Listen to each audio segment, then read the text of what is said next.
Sweet. I think we're live. Wonderful. All Yes, right. it's working. Morning, everyone. Hi. So welcome, everyone. My name is Elise Bortolato, and I'm from the Emerging Enterprise Center, a nonprofit business incubator, part of the Newcastle County Chamber of Commerce. And if you can tell today, we're really excited to be talking with founder and CEO Leah De Ponte Lightcap and director and trainer Rada Graybill from Language Liaisons here in Wilmington, Delaware. That's right. And so we're talking today because every brand has a story, and we're really excited to hear theirs. So first, before we get started, for those on the call, I'm hoping you can just give the quick elevator pitch about what Language Liaisons is for those joining us. Very, very good. So we are a full service language company. So we specialize in the translation, interpreting, communications experts is what we like to refer ourselves as. So you can imagine, and just our state is growing more and more diverse by the day. There are so many needs out there for companies to take their English language and communicate with a number of different clients in a number of different languages. And that's where we come in. Yes. We've partnered with hundreds of language professionals. We've trained and tested them, and we're able to work in many different industries, from pharmaceuticals to healthcare, education, social work, legal, anything like that. And we do that in over 200 languages, including American Sign Language, and we can do that on site, telephonically or online. So, yeah. And if you just want to just briefly share, I know there's two of you on the screen today. So just if we want to just make sure everyone's aware of who's chatting, if you want to just make sure you're 100% Elise. So I'll start and say that, I'm the founder and CEO of Language Liaisons. I'm Leah Lightcap. And when Elise approached us about this opportunity of startup, I thought to myself instantly, there is no startup success story without bringing Rada in, as she's our director of the entire program. And so, to have a true startup success story, typically I know it is the founder or the CEO who is one-on-one on these talks, but there is no startup success without a Rada. So do you want to share a little bit about your role and what you do for the company? Yes, it's definitely a team effort. I started as a Spanish tutor, then took the interpreting training myself, became an interpreter, had no idea that there was such a thing as, the ability to become an interpreter professionally. And then started doing marketing and doing some events, and now I'm directing. So now I make sure that everybody's needs are met, and that we are giving you the most excellent services when it comes to language services, and that we're being responsive, and that we're listening to your needs.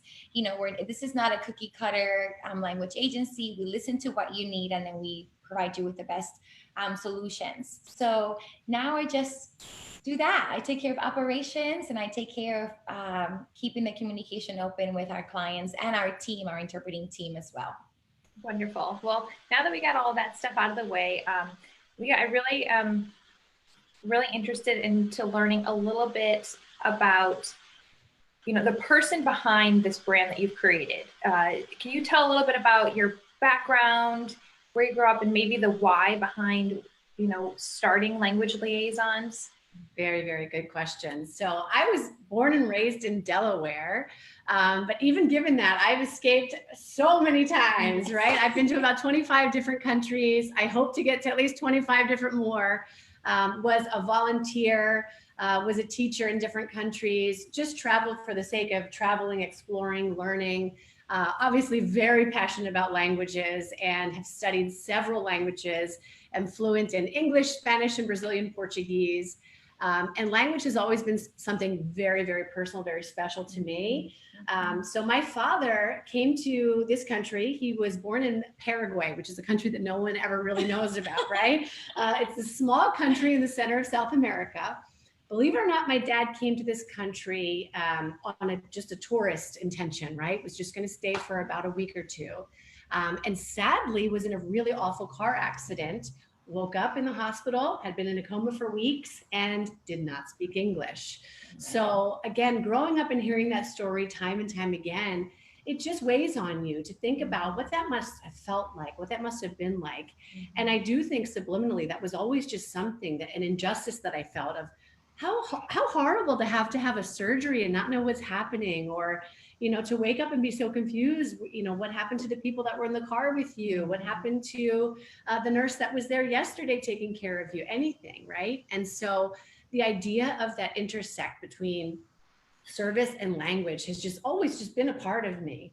And I grew up studying languages, getting up to a master's degree level in the study of linguistics. And so it was really my sister, who's in healthcare, who really sparked an enthusiasm in me to say, like, do you know that this is a need? Do you know that every day I go into work wishing I spoke Spanish, because a number of my patients are confused, and I don't even get that moment to tell them, like, hey, I'm nice, I'm going to take care of you, and this is only going to hurt for a second, and you'll be out of here tomorrow, whatever it is. So just growing up and having a real passion for family and a real passion for listening and hearing about this need, it was like, yes, we've got the tools to fulfill this need. We can do something here.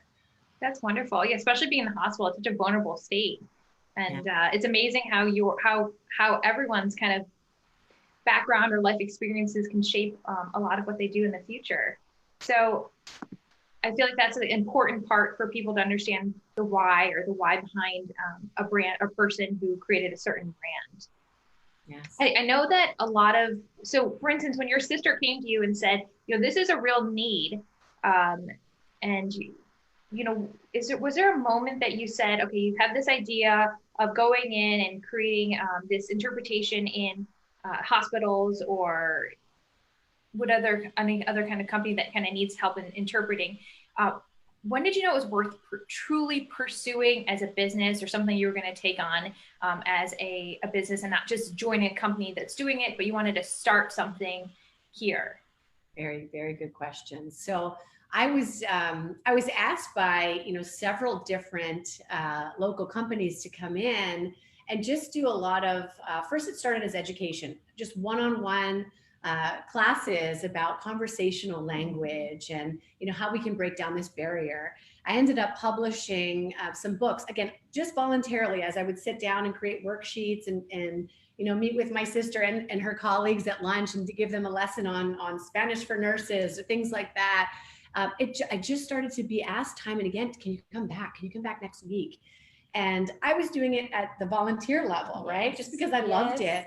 And it got to a point where a doctor called me and said, I've been listening in on some of your classes. I've really enjoyed them, but we need more. Like, we need a professional to come in. Can you come in this week? We've got a surgery. And so I started to get overbooked, and I'm like, I think I need to hire someone to help me here. And they're not going to do it at a volunteer rate, So that's when I started to say, I think we need a business plan, and started to put together an idea. And again, from the bottom up, just working with potential clients to say, what are your needs? How can we help? And what's fair? How can we use this service and price it accordingly so that it's sustainable for you and it's sustainable for the people that I'm hiring for this role? So that's interesting. That kind of goes to one of these points. There's kind of like a point where, you started volunteering, and it kind of became this little snowball that turned into a big snowman and is now huge. And, was there something that you feel like, helped in that success or that growth, or something that made a difference in that?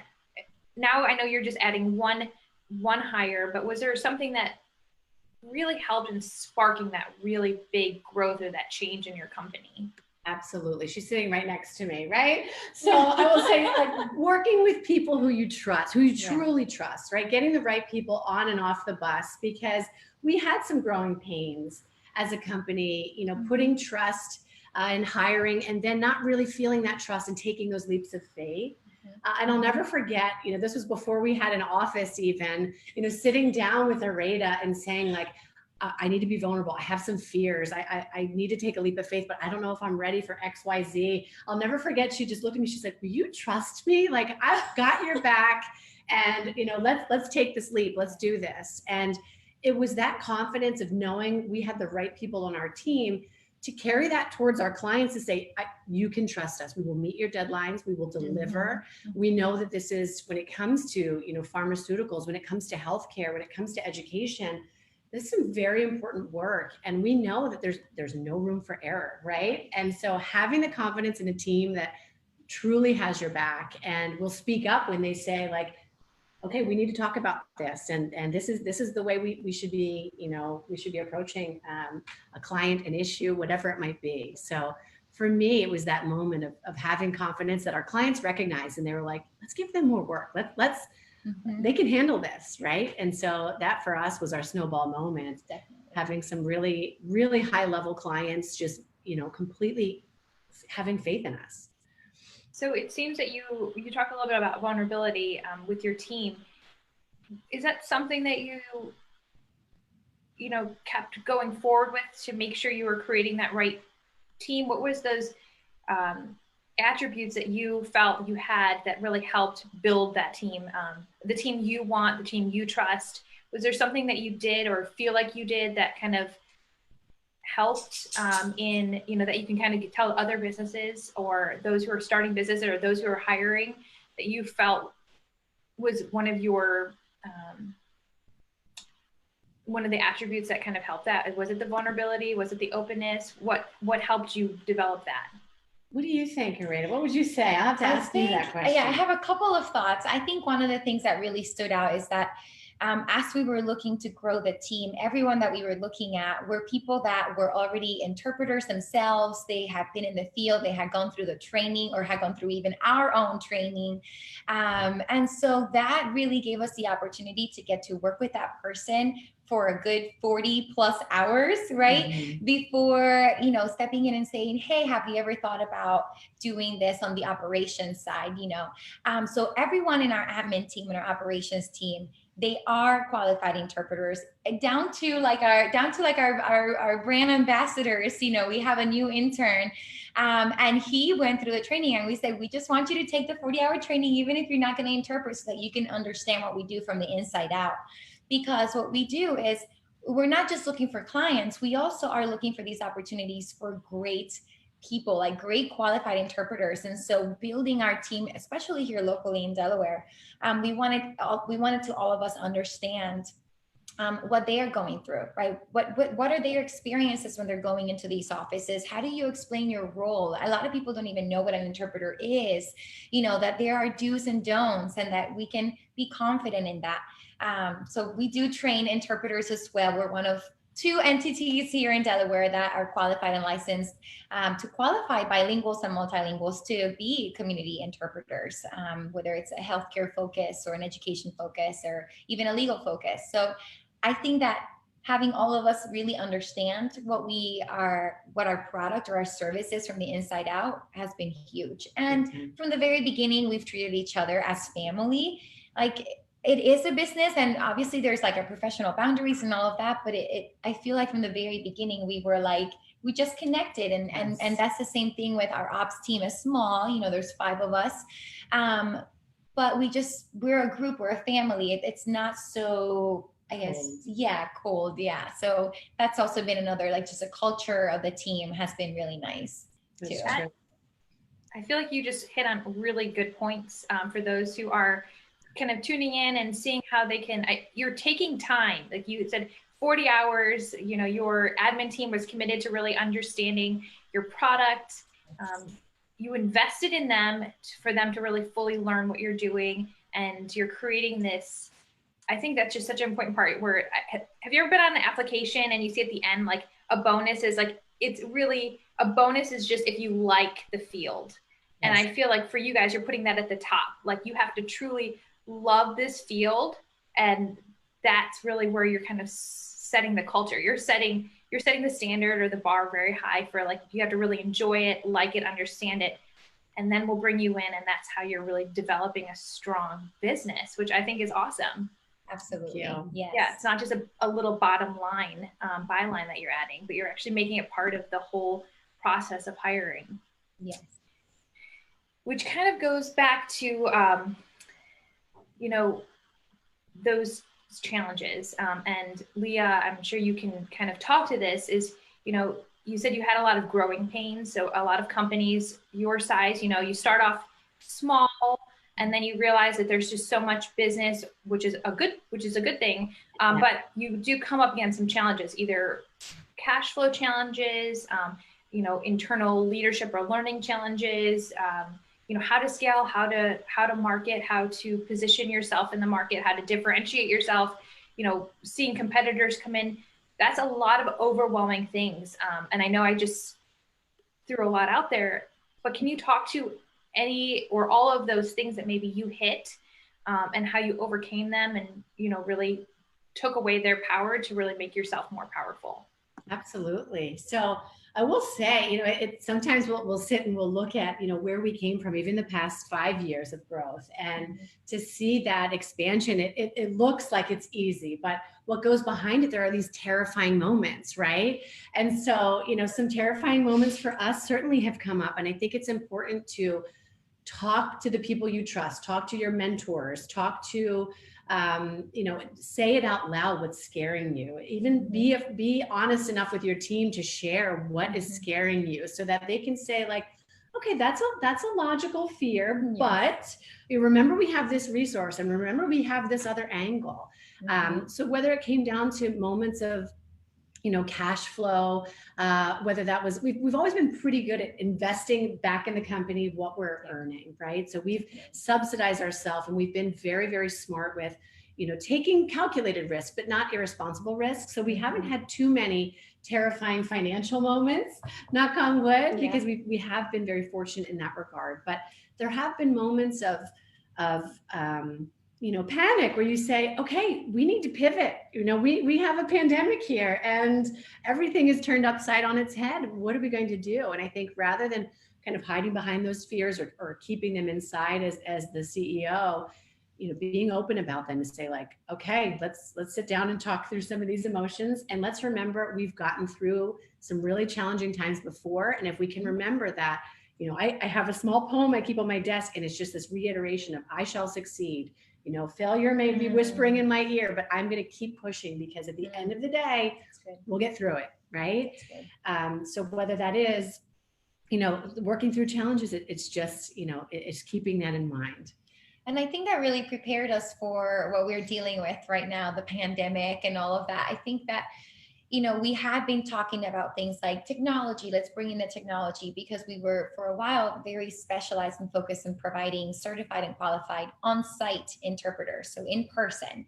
And so we knew that a lot of our competitors, even at a national level, they were introducing technology, iPads and the, telephones have been around forever. So that's the blue phones at the hospital. That's the interpreting phone.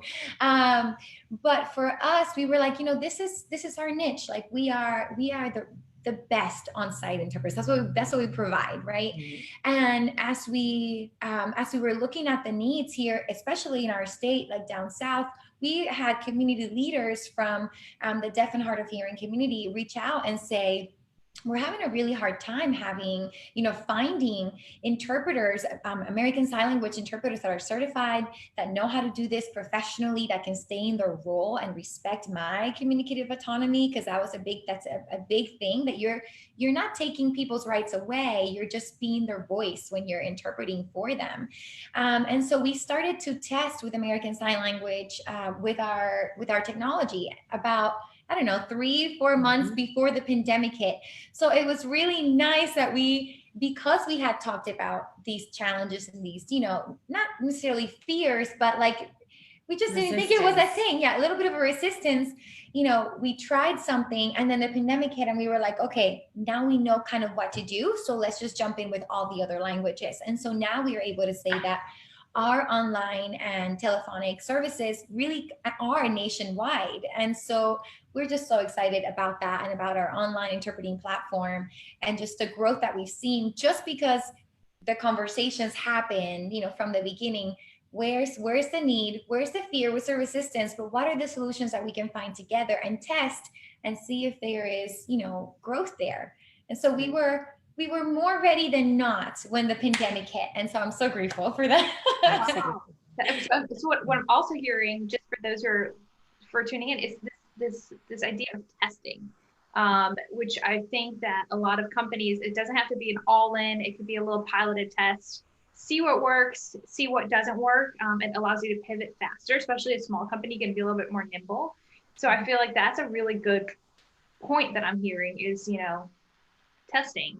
And I know that you had kind of spoken to cash flow and that you guys are really good on your finances and making sure that you guys were taking calculated risk to help grow the business. But for those, I don't know, because I actually personally don't know, Leah, about how you got started. Was it, I know there's a lot of organic growth, but did you have any outside funding? Was there any kind of personal investment that you put into this business? A lot of personal investments, yes. So, as I was growing the company, and I didn't feel that need to be in a huge hurry. I knew that we had a very strong business plan. I knew that it was going to work.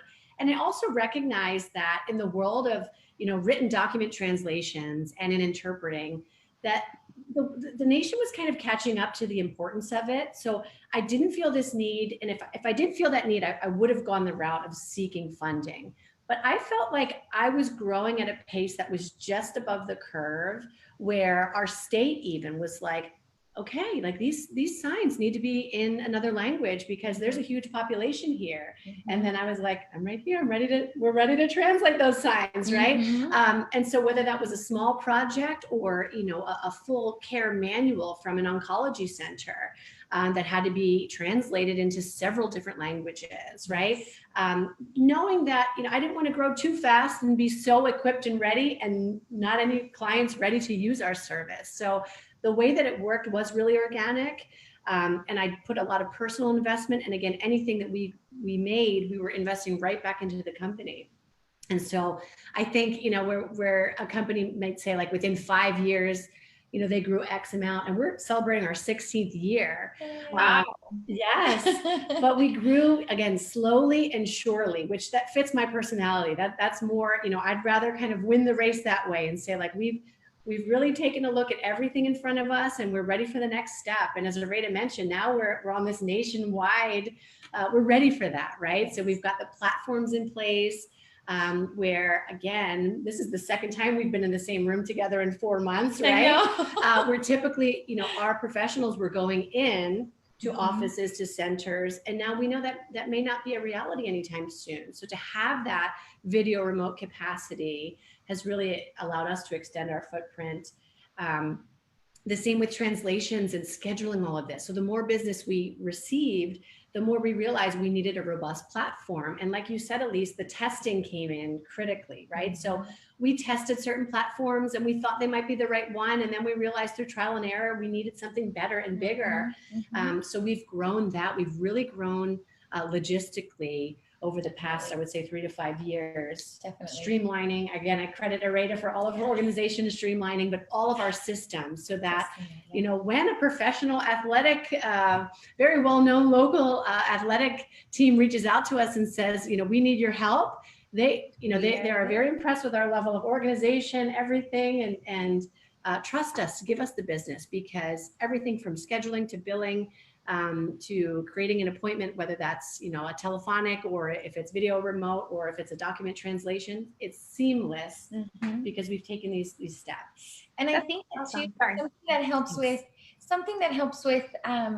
cash flow, and that when you have a service that you can offer, like language is such a vast thing. Like you can do so many things with language. And Leah started with, this idea of we need to provide these on-site interpreters, or, maybe help the nurses know how to communicate a little bit and, give them some lessons and that. But then we had people that came to us, within our community saying, I'm a local nurse, or I'm a doctor, I'm a lawyer, a well-known lawyer here, and I would like to, be able to communicate with this Italian population. Can I take some Italian tutoring classes? I'm not necessarily wanting to be bilingual, but I want to be able to connect before the interpreter comes into the room, and being open to those opportunities that are not maybe the exact service or product that you were hoping you were going to be selling or providing, but it's still indirectly connected and it is helping with the cash flow. And I mean, that is how our tutoring department was birthed. It was people coming to us saying, can you do this? Can you do this for us? We have even homeschooling families that wanted their children to be bilingual, and so they've been with us for over 10 years, and all of their kiddos have gone through our Spanish program. And I can tell you at least 3 of them are fully bilingual, and the other 2 are well on their road to becoming fully bilingual. We're still working with them. And so that, being open, that you have your main goal, your main idea, but there may be other opportunities surrounding that you could really take advantage of, that can help you reach your main goal too. So I think Leah did an amazing job with that and diversifying in that way. Is there any guidelines you guys gave yourself? Because I've been in companies too where there could be, sometimes you're not focused enough. So how do you pick and choose that really complement versus compete or take away from your main goal? I think a lot of, especially smaller startups, they might be looking at too many shiny objects around them. So is there anything that you do that makes sure that you guys stay within bounds to really focus on your mission and get your goal for that year or next year or 5 years?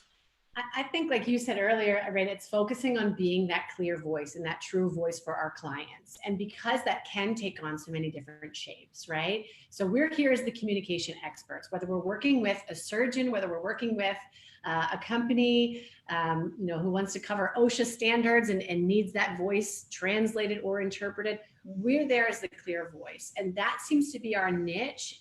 And it does tend to shift, right? Because it's taking on, just in different capacities. So it's interesting to see, though, it ebbs and flows. So when we have a year where we're really, really busy with written document translations, we focus a lot there. But in a year that we've done a lot of the work and our companies are satisfied, their websites have been translated, their documents are all in line.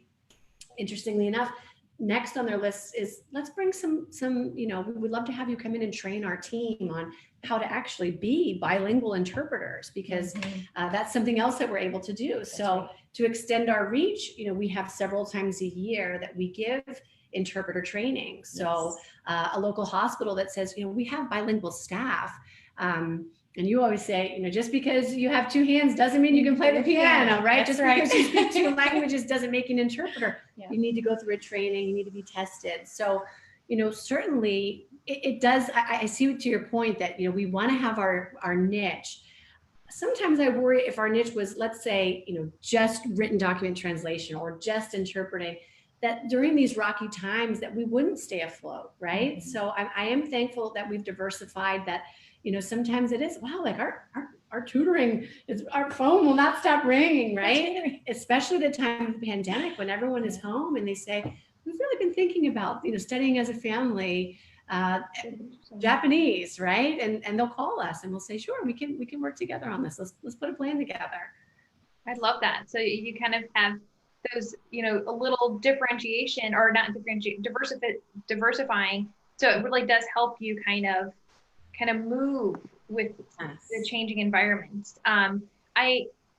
Lilia, has there been any, as you were starting, any missteps that you feel like you wish you had known about or hadn't taken, or anything that you felt like, oops, I maybe went that path and I wish I hadn't, or something someone can learn from? Sure. I definitely, I'm a very good listener, but I was listening to messages about technology over and over again, that you need to automate, you need to, it's coming like a freight train. If you don't automate, you're going to be out of the industry. And I kept hearing it, and I just kept thinking, but we're so good at what we do. We were this boutique company that we would be in person and you could trust us and we would do such a great job. We don't need to automate because no one would want to replace us, right?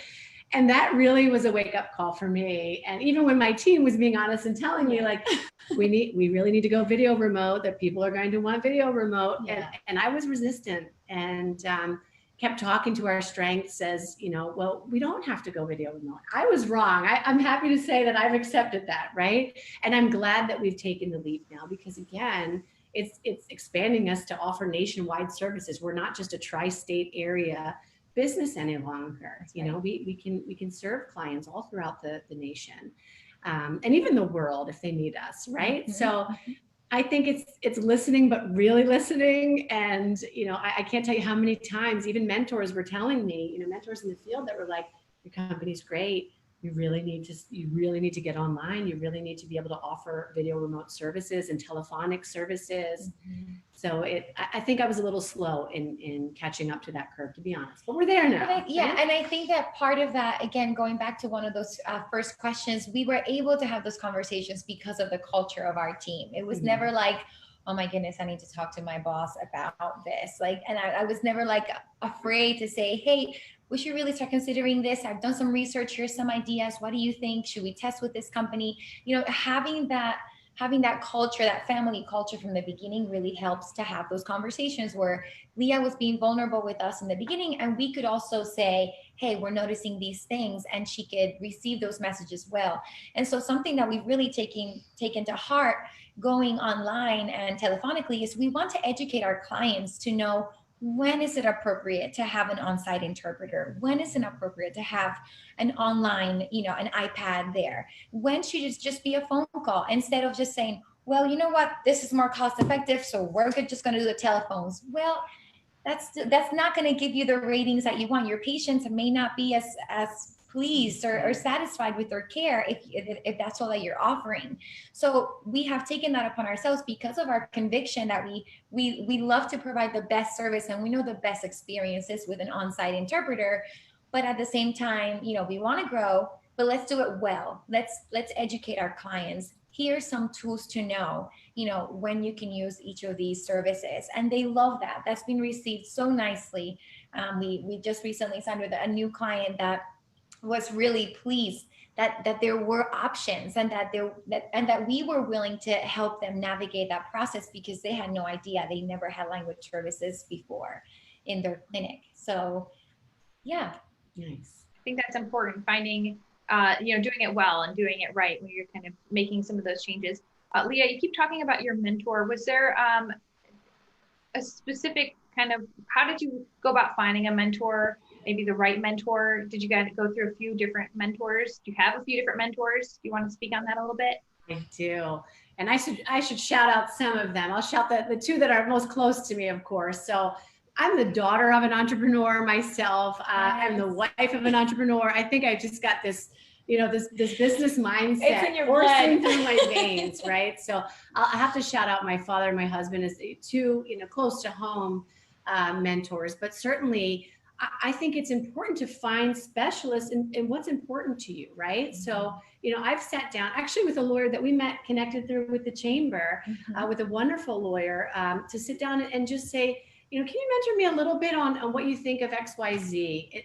That's something my father wouldn't have been able to help me with, or my husband, right? They're from different industries. Yeah. I've had the pleasure to sit down with, women in business leadership to say, our path is different. Tell me about some challenges you have faced. And this is where I am. Does this sound familiar to you? Right.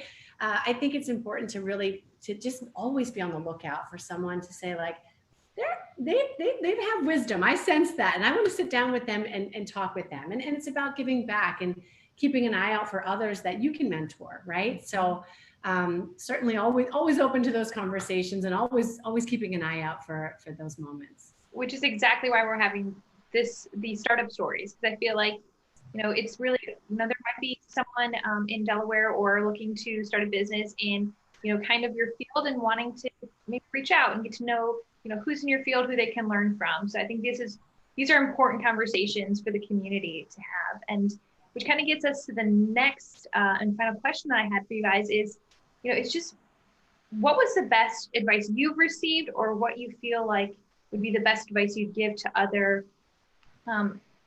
aspiring or current business owners out there? Very good. I remember sitting in the office of a gentleman who had truly made it, right? He had established a very successful local law firm. His employees trusted him. They worked towards his mission. He just embodied everything that I was like, this is a good sign of success. And sitting in his office and again, asking some key questions, his advice to me, he was like, Leah, responsiveness. He's like, that is the key driver here. He's like, you've got a great business, but if you're not responding to needs, then you're getting it all wrong. He's like, and all of your clients are going to have a different need, but if you can respond to them, and I've been, pretty clear with our team, like this is one of our key values, responsiveness, because we get very busy, right? But I think if, the phone rings and someone has a need, it's okay, let's respond to it. Even if it's just to call them to say, we got your message, we're working on it, we're going to meet that deadline, but right now we're a little in the weeds, so we will call you in the morning and you'll have it all ready, right? I think it's easy to be overwhelmed and say, we can't respond to that right now. And I think if we keep responsiveness at the forefront, we'll keep our level of success, because that has really come in handy for us, I would say, time and time again, in building trust with clients. They know we're going to respond to their needs. Especially with this new online format. Everyone expects that immediacy. And if you're not getting it immediate, they're going to go somewhere else where they can find it immediate. So I feel like that does, I think that's a really good piece of advice, especially for those who are starting businesses, being responsive and knowing that people are expecting responsiveness. It's an expectation today. Is there anything I'm not, you would hope that, those who are listening just can make sure you're sharing, or anything that I didn't touch on that you really think is important for those who are starting a business, or have a business and are looking at scaling or growing or change, like maybe modifying their model a little bit right now? Well, I was just going to add to the last question, and it ties into this as well. When you have clear core values, like responsiveness is one of our four core values, then you are able to filter everything, every decision through those core values. And so when you get to a point where you feel like, okay, we're doing really good with the quality that we're providing, but our responsiveness right now is not there because we need more help. I need somebody else to be answering phones, or I need to get a different, phone system, or, whatever that may be. Filtering everything through those core values so that you know how to scale. I feel like that has been a good measure for us to know how to move to the next level, how to say, okay, we're going to add another person here, or we're going to explore with this, this other platform or that. And letting that lead you and guide you, and being that filter, was something that was really helpful and has been really helpful to us in knowing how to move forward in the business community. Right. And the only thing I would add advice-wise is that I think a lot of budding entrepreneurs might have some hesitancy. They might say, well, I'm not ready right now because I'm expecting a baby, or, I'm not ready right now because I don't have this huge financial backing. And it seems sometimes that there's only one path to get to success. And there are so many ways to make it work. Finding the right people to support you, being open about, what some of your deficiencies are, whether that's time, whether that's energy, there are so many right ways of getting there. So whether it's someone who has a full-time job and a really awesome idea and doesn't know whether to let go of one to grab the other, there are ways to do it. So I think it's important to keep that motivation that if you've got a great idea, start working towards it. Yes. So that's wonderful. And I feel like the core values is perfect. It helps you kind of prioritize where you're putting your energy for your company, or where you're investing, or maybe where you're taking away from. If it's not part of your core values, then don't focus on it. So I love that. I think you guys are giving such good advice. And here at the Chamber, we love having you. For those on the call, you guys are part of the Emerging Enterprise Center. You're one of our clients too, which is exciting. And we're so fortunate we get to kind of support your efforts and what you're doing for the community and your growth. With that, I just wanted to thank you both so much for sharing your story, talking with us today, sharing your advice. And for everyone who's tuned in, if you have any questions, make sure that you guys reach out to Leah and follow up. If you guys are looking to learn more about Language Liaisons and what they offer for the Delaware and when we can, well, actually now larger community as you guys are growing community. Please make sure you guys go visit their website, which is www.languageliaisons.com, or make sure you follow them at Language Liaisons So we will also, you know, I'm just really happy that we get to share your story, and I really appreciate you spending the day with us, or this morning with us, and chatting. So thank you guys so much. Thank you. Thank you. And thank you for all that you do to support us as well. I feel like through this pandemic, and I feel like some of us have said this already, but we have felt so much more connected to the business community through the pandemic because of, the effort, like the intentionality behind we as a chamber, you have done so much to continue to support us, to continue to keep us, connected with one another, where you can, when before the pandemic, there could be an event and we could say, oh, I'm going to skip this one, go to the next one. But now, like, you have this scheduled live, or you have this scheduled luncheon online, and you are, you're actually taking the time to sit down and talk to one another. So it's odd how during a time where we maybe can't be together, we're still connecting, and you're still supporting us so much. So thank you for everything that you are doing on your end to help us. Thank you for saying that, because we have, we're a small team here at the chamber, and we've been really trying to make sure we're connecting with our members and the community, and sharing stories, sharing advice, making sure that people know how people are pivoting and helping, how you're pivoting can help others. And those like little testing things help people make small steps to make larger steps. And I also know that you're going to be chatting a chamber chat with us. Yes. August. Right? August 11th. Yes. August 11th. So you'll be chatting with the chamber, and we really appreciate both of you and what you're doing, and we're here to support wherever we can. And thank you. That is our story today. So thank you guys so much, and those online, thank you guys for joining us. Again, it's www.languageliaisons.com and @Language Liaisons if you want to follow them on Instagram, Facebook. Are you guys on Twitter? We are. Mm-hmm. Wonderful. Keep an eye out for us. We'd love to hear from you. So reach out if you have a question, if you have a translation, if you have anything at all. We'd love to hear from you. Wonderful. All right. Bye, everyone. Goodbye. Take care. Bye-bye.